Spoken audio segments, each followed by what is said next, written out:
Hey again, I'm Ed from eatingconsciously.com, and today I'm going to show you how to make some granola. Granola is really quick and easy to make, and it's really inexpensive too. I make my granola with some ingredients that we would probably find unusual in this country, but they're actually staple foods, and they're high in nutrition and good sources of complete proteins, and those would be grains. And the grains I'm using today are millet, amaranth, and quinoa. And you wouldn't expect these grains to be in a granola, but once they're cooked and lightly toasted, they take on a really nutty flavor and add some nice texture and crunchiness to the granola, making it a really unusual and a really nutritious treat. So, in this bowl, I have 2 cups of rolled oats. I have 1 cup of shredded coconut, a half a cup of amaranth, a half a cup of quinoa, a half a cup of sliced almonds, a half a cup of millet, a half a teaspoon of cinnamon, and there's also a half a teaspoon of sea salt sprinkled over this. Over in this bowl, I have a quarter cup of brown rice syrup and a quarter cup of canola oil, which the canola oil is actually a good source of omega-3 fatty acids. And I also have a half a teaspoon of vanilla in here.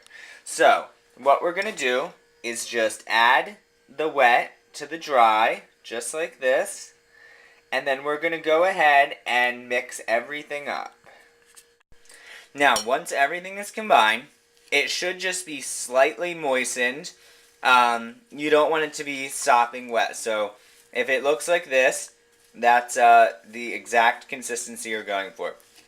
Now, you might think that this looks really plain, so there's 2 things we can do. I'm going to add some raisins and goji berries and maybe some currants to it, but you don't want to add those things starting out because they will actually burn before the grains and the nuts actually get to toast properly.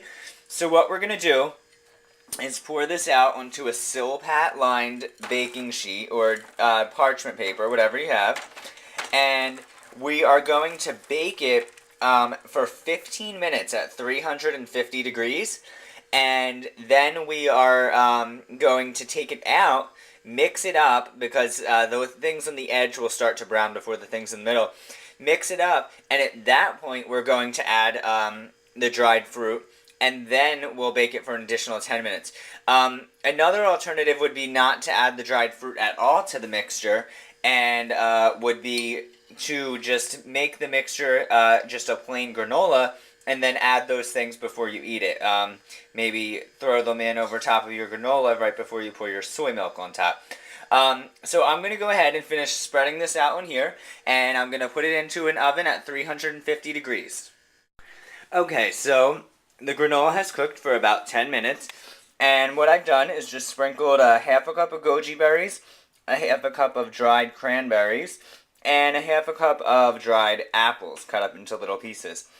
Now, like I said, you can either leave this out right now and then just add it in before you're actually going to eat your granola, but I like to cook it in there because it kind of softens them up a little bit.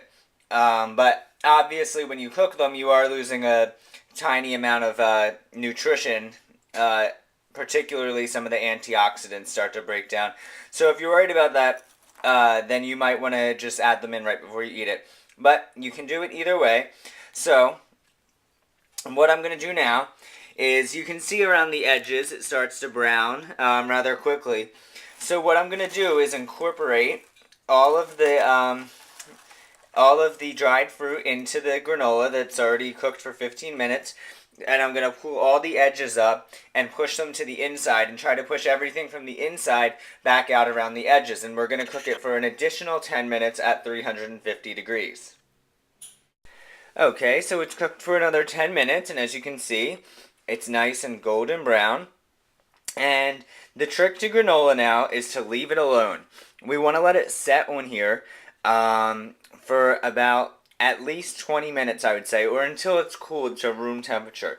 And what that's going to do is solidify the brown rice syrup, and it'll make those nice crunchy chunks that you want to see in granola. So when it's finished cooling, I'll dump it into a bowl and show you what the final product is going to look like. And our granola is finished. And like I said, as you can see, there's big chunks, just like you would get in the regular store-bought granola. And this whole thing probably costs about a tenth of the price. So, for more recipes, I really encourage you to visit my website. It's www.eatingconsciously.com. See you there.